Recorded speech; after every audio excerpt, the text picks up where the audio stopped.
খুব টেনশন হচ্ছে কেন জানো? এমন একটা জায়গায় আমাদের আটকে রেখে দিয়েছে, মনে হচ্ছে যেন সারা পৃথিবীর সঙ্গে আমাদের আর কোনোদিনও কোনো যোগাযোগ হবে না। ছেলে মেয়েগুলো বাইরে রয়েছে, তারা কি সিদ্ধান্ত নিচ্ছে, কি করছে কিছু জানতে পারছি না, সেই জন্য আরো টেনশন হচ্ছে। উমা কি খেলতে গেল? ভয় লাগছে, ভয় লাগছে আমাদের জন্য ভেবে ভেবে। উমা যদি খেলতেই না যায় তাহলে তো আলিয়া আবার ওয়াকওভার পেয়ে যাবে, আমাদের সবকিছু শেষ হয়ে যাবে। কিন্তু আলিয়ার কথা অনুযায়ী তো উমা খেলা থেকে সরে গেলে আমাদেরকে ছেড়ে দেওয়ার কথা, তাহলে ছাড়ছে না কেন? আমি ওই গুন্ডাটাকে জিজ্ঞেস করি যে আলিয়ার সঙ্গে থাকে। দাঁড়াও, আমি জিজ্ঞেস করে আসছি। না না না না পিউ, না, খবরদার না। এই লোকগুলোকে কিচ্ছু জিজ্ঞেস করতে যাস না, আবার যদি তাতে হিতে বিপরীত হয়। না না পিউ, বৌদি ঠিক বলছে, এখন কাউকে কিছু জিজ্ঞেস করার দরকার নেই, কিচ্ছু জিজ্ঞেস করার দরকার নেই। কিন্তু ননির তো ডাক্তার দেখানো প্রয়োজন। জয়িতা, আমি তোমাকে আগেও বলেছি মন শক্ত করো, এখনো বলছি মন শক্ত করো জয়, মেয়ের মনের জোর বাড়া। তোমরা সবাই ভাবছো যে আমরা এখান থেকে কতক্ষণে ছাড়া পাবো, কতক্ষণের পরে আমাদের ছাড়বে এখান থেকে। হ্যাঁ মানে এটার মধ্যে কোনো অন্যায় নেই, এই চাওয়াটাই স্বাভাবিক। তোমরা চাইতেই পারো, এটা ভাবতেই পারো যে কতক্ষণ এখান থেকে ছাড়া পাবে, কিন্তু একটা জিনিস মাথায় রেখো, উমা যদি খেলা সারেন্ডার করে তবেই কিন্তু আমাদের এখান থেকে ছাড়বে। কিন্তু আমাদের বাড়ি গাড়ি ব্যবসা সব চলে যাবে, সব। তারপর কোথায় যাবো? এখান থেকে ছাড়ার পর আমরা কোথায় যাব, কোথায় গিয়ে দাঁড়াবো? পথে বসতে হবে তো আমাদের, আর তো কোনো অপশন নেই আমাদের। ঠিক তো, এটা তো সত্যি ভেবে দেখিনি। সারা রাত ধরে ভেবে যাচ্ছি যে কখন ওই বাড়িতে যাব, কখন কখন মুক্তি পাবো। কিন্তু সত্যি তো, উমা যদি খেলাটা জিততে না পারে তাহলে তো আমরা ওই বাড়িও ফেরত পাবো না।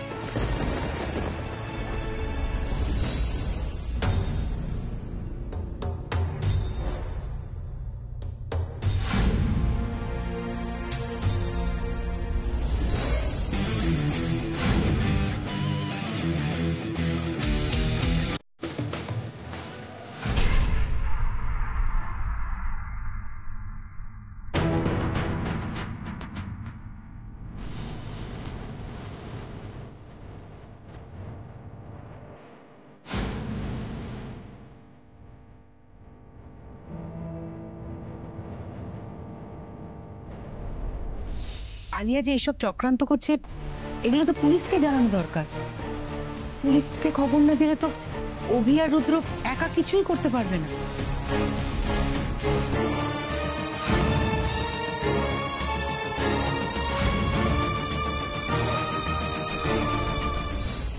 দেখো, আমি অভি দাদু ভাইকে চিনি, তো খুবই বিচক্ষণ ছেলে। যখন যা করবার তখন ঠিক সেটাই করবে। এতদিন ধরে এত ঘাত প্রতিঘাতের ভেতর দিয়ে ও এগিয়েছে, কি অসীম সাহস, মনের জোর আর কৌশল করে ও লড়াইটাকে এতদূর টেনে এনেছে। আমিও অনেক কঠিন সময় দেখেছি, আর্থিক প্রতিকূলতার ভেতর দিয়ে আমাকেও এগোতে হয়েছে। কিন্তু ওর বয়সে এত জটিল কূটনীতির মধ্যে আমাকে পড়তে হয়নি কখনো। তাই বলছি, তোমরা একটু ধৈর্য ধরো। আমার বিশ্বাস অভি দাদু ভাই পুলিশকে নিয়ে ঠিক আসবে। হ্যাঁ দাদু, তুমি একদম ঠিক কথা বলেছ। আমারও ঠিক এটাই মনে হয় জানো।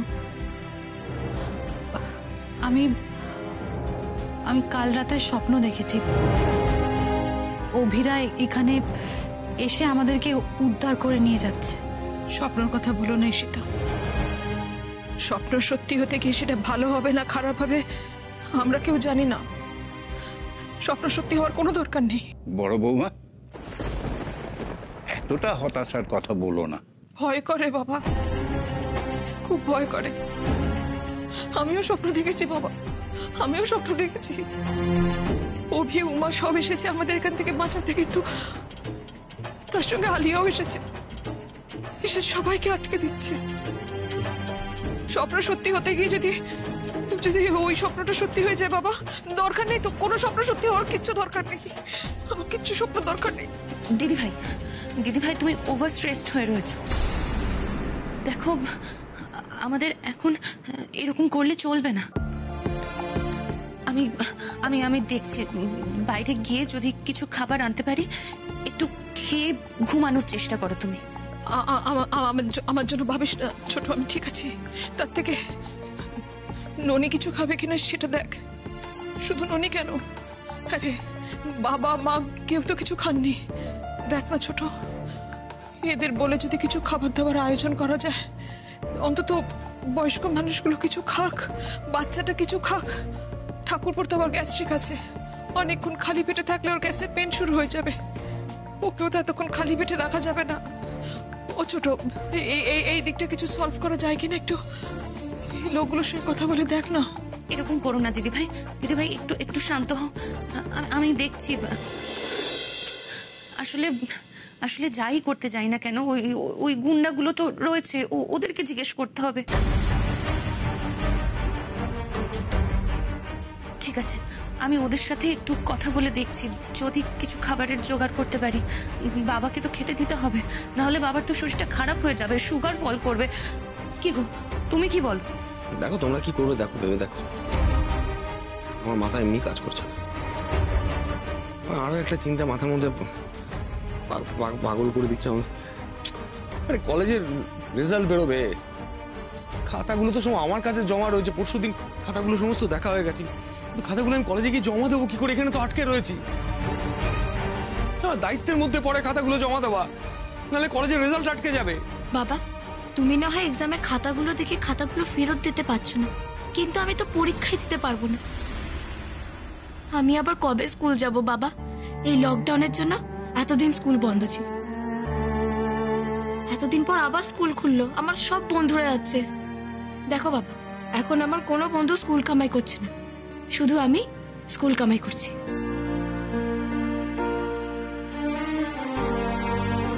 আমারও তো সেম অবস্থা ননি। যাও বা একটা কোর্সে জয়েন করেছিলাম, সেটা তো কন্টিনিউ করতে পারলাম না। গিয়ে ক্লাস করে তো দূরের কথা, অনলাইনেও ক্লাসগুলো অ্যাটেন্ড করতে পারলাম না। আমি কিচ্ছু বুঝতে পারছি না, কিচ্ছু বুঝতে পারছি না সব কি হচ্ছে। আমাদের একটার পর একটা শুধু ঠাকুর পরীক্ষা নিয়েই যাচ্ছেন, আর একটা মেয়ে যে এত অন্যায় করে যাচ্ছে, একটার পর একটা অন্যায় করে যাচ্ছে, তার কোনো শাস্তি হচ্ছে না, তার কোনো প্রতিকার হচ্ছে না। এটা কি হতে পারে? এটা কি হতে পারে ঠাকুর? এটা কি করে সম্ভব? আর কত পরীক্ষা তুমি আমাদের দেবে? এই তো শুনি কষ্ট করলে তুমি নাকি তার ফল দাও। বাড়ির এতগুলো মানুষ এইভাবে কষ্ট পাচ্ছে ঠাকুর, একটু মুখ তুলে তাকাও আমাদের দেখে। তুমি ছাড়া আমাদের আর কোনো উপায় নেই, আর কিছু করার নেই। আমি জানি তোমাদের সবার খুব কষ্ট হচ্ছে, কিন্তু তোমরা আমার কথা একবার ভাবো তো। আমার দিকে একবার তাকিয়ে দেখো, আমি কতটা শক্ত হয়ে দাঁড়িয়ে রয়েছি। এখনো আশা রাখছি যে কোনো না কোনো দিন সবকিছু ঠিক হয়ে যাবে, এই এলোমেলো জীবনটা আবার নতুন করে শুরু করতে পারবো। তুমিও আশা ছেড়ো না মা,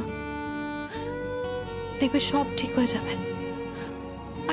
আর তাছাড়া আমরা তো সবাই একসঙ্গে রয়েছি, কিন্তু আর একজনের কথাটা ভেবে দেখো তো,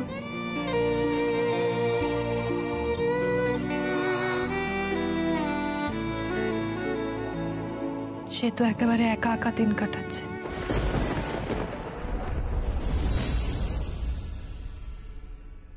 অল ক্লিয়ার, ওকে?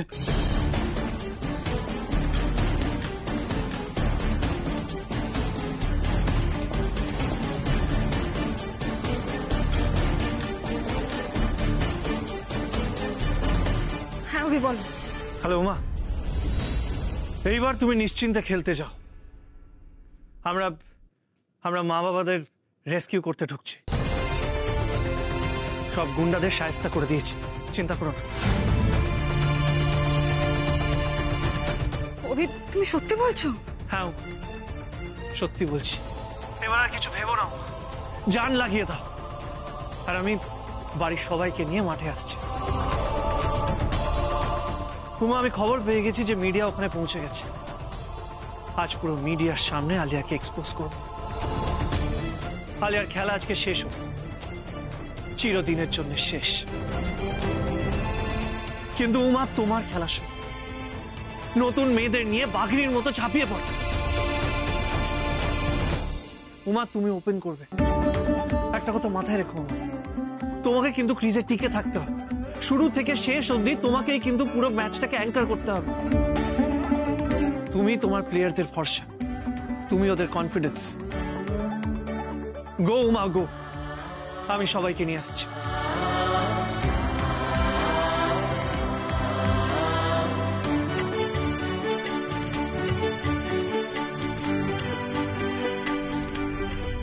কলকাতা সুপার ফ্লায়ার্সের প্লেয়াররা এখনো পর্যন্ত মাঠে এসে পৌঁছননি। আমাদের অ্যাসোসিয়েশনের ডিরেক্টররা জানাচ্ছেন আর মাত্র 5 মিনিট তাদের জন্য অপেক্ষা করতে পারবেন। 5 মিনিটের মধ্যে যদি তারা প্লে গ্রাউন্ডে এসে না দাঁড়ান, তাহলে অপোনেন্ট টিম ড্রিমস 11 বর্ধমানকে তারা ওয়াক ওভার দিতে বাধ্য থাকবে। সেক্ষেত্রে পরপর দুটো ম্যাচ হারার কারণে কলকাতা সুপার ফ্লায়ার্সকে মহিলা প্রিমিয়ার লিগ থেকে ডিসকোয়ালিফাই করা হবে, অর্থাৎ তারা এই টুর্নামেন্ট থেকে বাদ করবে। মিস্টার আচার্য কি বললো? বললো সবাইকে পেয়ে গেছে।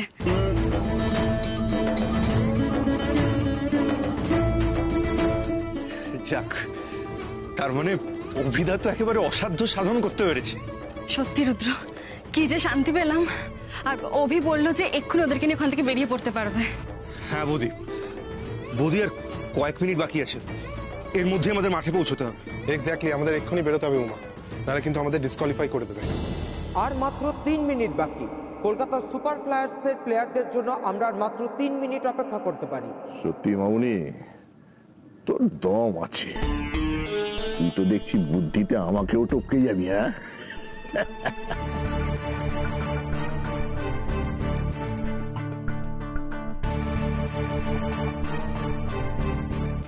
আর মাত্র 3 মিনিটের মধ্যে খেল খতম। সারা জীবনের জন্য তোমাদের খেলা শেষ উমা। না পারলে পরিবার বাঁচাতে, না পারলে খেলা বাঁচাতে। ছি ছি ছি ছি ছি উমা আচার্য, শেষ পর্যন্ত তোমার দুর্দিন এলো তাহলে।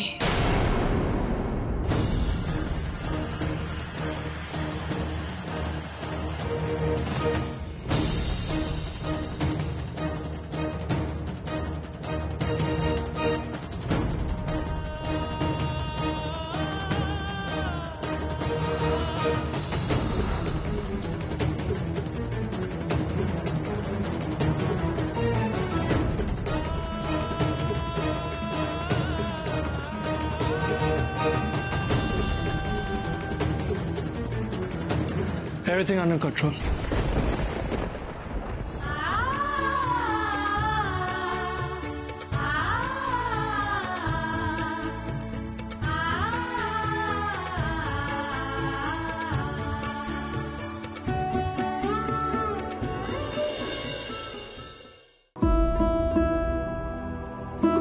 তুই কি করে জানলি আমরা এখানে আছি? আমি তো সেটাই সারাক্ষণ চিন্তা করছিলাম যে তোর তো কোনো খবরই পাবে না। ভীষণ টেনশন হচ্ছিল সবাই, সবাই খুব ভয় খুব টেনশনে কাটিয়েছে, বিশ্বাস কর। জানি মা, ভালোভাবেই জানি তোমাদের সবার খুব কষ্ট হয়েছে, তোমাদের দেখি বোঝা যাচ্ছে সেটা। আলিয়া এখানে এসেছিল আমাদের সঙ্গে কথা বলতে। আলিয়া? আলিয়া এখানে এসেছিল? হ্যাঁ এসেছিল তো, শুধু এসেছিল না, ও থ্রেট করলো, পরিষ্কার থ্রেট করলো, আমাদেরও থ্রেট করলো, উমাকে ফোন করলো, উমাকে পরিষ্কার ফোন করলো এখান থেকে। আমি বুঝতে পারছি উমাকে খেলা সারেন্ডার করার জন্য ও প্রেশার দিচ্ছে। এই ফোনের কথাগুলো শুনে বুঝতে পারছিলাম অভিষেক ও থ্রেট দিচ্ছে।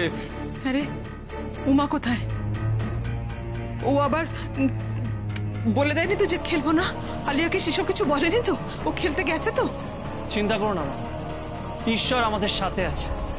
এত বছর ধরে তুমি ঈশ্বরের সেবা করেছো, ঈশ্বরকে বিশ্বাস করেছো, সেই ঈশ্বর আমাদের এইভাবে হেরে যেতে দেবেন না। মা, উমা খেলবে, উমা খেলবে মা। আর আমরা সবাই তো যাবো উমাকে দেখতে, মানে আমরা না গেলে তো উমা শক্তি পাবে না। আর আলিয়া, আলিয়া যে এত বদমাইশি করলো তার কোনো শাস্তি হবে না? আলিয়ার শাস্তি হবে কুট্টি পিসি।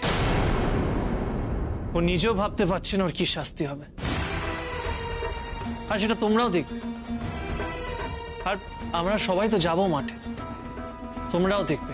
কিন্তু অভি, এখন তো সবাই খুব ক্লান্ত, মানে বাবার উপর দিয়ে কি ধকল যাচ্ছে বুঝতে পারছিস তো? বাবাকে কি এখন নিয়ে যাওয়াটা ঠিক হবে?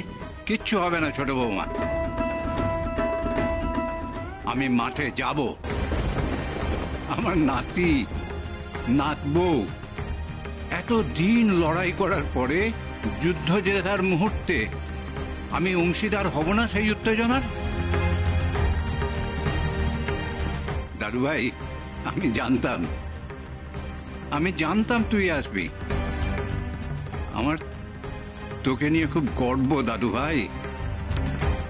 কজনের ভাগ্যে এরকম লড়াকু দাদু ভাই হয় বলতো? সত্যি অভিমন্যুবাবু, আপনাকে হ্যাটস অফ। যেভাবে আপনি পুলিশের সঙ্গে কাঁধে কাঁধ মিলিয়ে লড়াই করলেন, তাতে কোনো প্রশংসাই যথেষ্ট নয়। ম্যাডাম, আপনি তো রত্নগর্ভা। আপনার ছেলে আজ যে সাহস দেখিয়েছে তা অনেক পুলিশ কর্মীও দেখাতে পারবে না। ঠিক আছে ঠিক আছে, এইসব কথা এখন ডিসকাস করতে হবে না। কিন্তু আপনাদের অসংখ্য ধন্যবাদ, যেভাবে আপনারা আমাকে সাপোর্ট করলেন, আমার পরিবারকে রেস্কিউ করতে আমাকে হেল্প করলেন। Thank you so much. না না, এটা তো আমাদের ডিউটি, আর ধন্যবাদ যদি দিতেই হয় স্যারকে দেবেন। বলছিলাম ওনাকে বলে দিন, এখন আর ফোর্স আনতে হবে না, গুন্ডাগুলোকে তো আমরাই শায়েস্তা করে দিয়েছি। না না, এই জায়গায় এত কাণ্ড হয়েছে, এতদিন ধরে এতজনকে আটকে রাখা হয়েছে, এই জায়গাটা সিজ করতে হবে, তারপরে এভিডেন্স কালেক্ট করতে হবে। স্যারকে স্যারের কাজটা করতে দিন। তবে হ্যাঁ, এরকম একটা অপারেশনের পরে এতগুলো মানুষের মুখে হাসি দেখতে পাচ্ছি, এটাই আমাদের প্রাপ্তি। নিন, আপনারা দেরি করবেন না, পারলে একটু ফ্রেশ হয়ে নিন। আমি আমার কোনো লোককে পাঠিয়ে কিছু খাবার আনিয়ে নিচ্ছি। আপনারা চোখ মুখ ধুয়ে কিছু খাবার খেয়ে একদম মাঠে চলে যান। আপনারা যে আমাদের জন্য এত কিছু ভাবছেন, আমাদের জন্য এত কিছু করছেন, আমাদের সকলের হয়ে আপনাকে অনেক ধন্যবাদ জানাচ্ছি। কিন্তু বিশ্বাস করুন, এখনো আমাদের ঠিক খাওয়া দাওয়া করার মতন মানসিক অবস্থা নেই। আমরা শুধু চাইছি এখান থেকে বেরোতে পারলে আমরা মানসিকভাবে অনেকটা ঠিক হয়ে যাব। আর সেরকম হলে আমরা রাস্তায় গাড়িতে কিছু খেয়ে নেব, আপনি টেনশন করবেন না। আমাদের এখন একমাত্র লক্ষ্য হলো মাঠে পৌঁছানো, বিশ্বাস করুন। হ্যাঁ, আমরা তো অনেক কষ্ট করলাম, আর একটু কষ্টও করে নিতে পারবো। এরপর তো আমাদের আর লুকিয়ে লুকিয়ে বেড়াতে হবে না, ধীরে ধীরে সবটা সেটেল হয়ে যাবে। হ্যাঁ অভি, আমাদেরকে এবারে মাঠে নিয়ে চলো। দেখো, আমরা এখানে এতগুলো মানুষ ছিলাম, তাও এই সিচুয়েশনে পড়ে আমরা কতটা টেনশন করেছি, আর আমার বোনটা ওখানে একা আছে। তাছাড়া এত দেরি করলে তো খেলা শেষ হয়ে যাবে। আমি আরো অনেকক্ষণ খিদে চেপে রাখতে পারবো, আমার কাছে তো কোনো ব্যাপারই না। যেভাবে হোক খেলা শেষ হওয়ার আগে আমাদের মাঠে ঢুকতে হবে, ব্যাস। চিন্তা করিস না ননি, অত তাড়াতাড়ি খেলা শেষ হবে না। আর তাছাড়া দেখো, তোমাদের সবার উপর দিয়ে অনেকটাই ধকল গেছে। আমার মনে হয় তোমাদের সবার একটু ফ্রেশ হয়ে নেওয়া উচিত। তোমরা প্লিজ সবাই একটু ফ্রেশ হয়ে নাও, বাড়ি যাও, ফ্রেশ হও, আমি আপাতত মাঠে যাচ্ছি, তোমরা প্লিজ আসো আরামসে, ঠিক আছে? দেখো, আর তাছাড়া ওনারা সবাই তো আছেনই।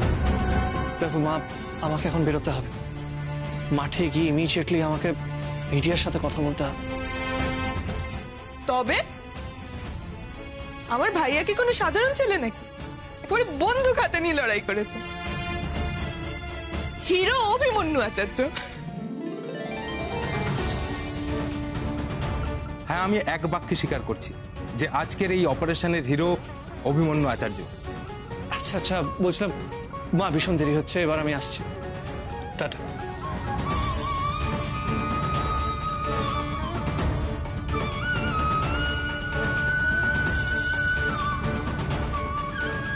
দিদি ভাই, হলে তো, চিন্তামুক্ত হলে তো? হ্যাঁ, তাহলে চলো আমরা সবাই মিলে ফ্রেশ হয়ে নিই, আমাদের তো মাঠে যেতে হবে। হ্যাঁ ছোট, উমার পাশে গিয়ে দাঁড়াতে হবে তো। আমরা সবাই যদি না যাই তাহলে ওকে জেতানো যাবে না আজকে। আর আমাদের সবাইকে ও যদি একসাথে দেখে না, ও দেখবে ওর শক্তি দ্বিগুণ হয়ে যাবে। আমরা সেটা পারবো তো, বলো?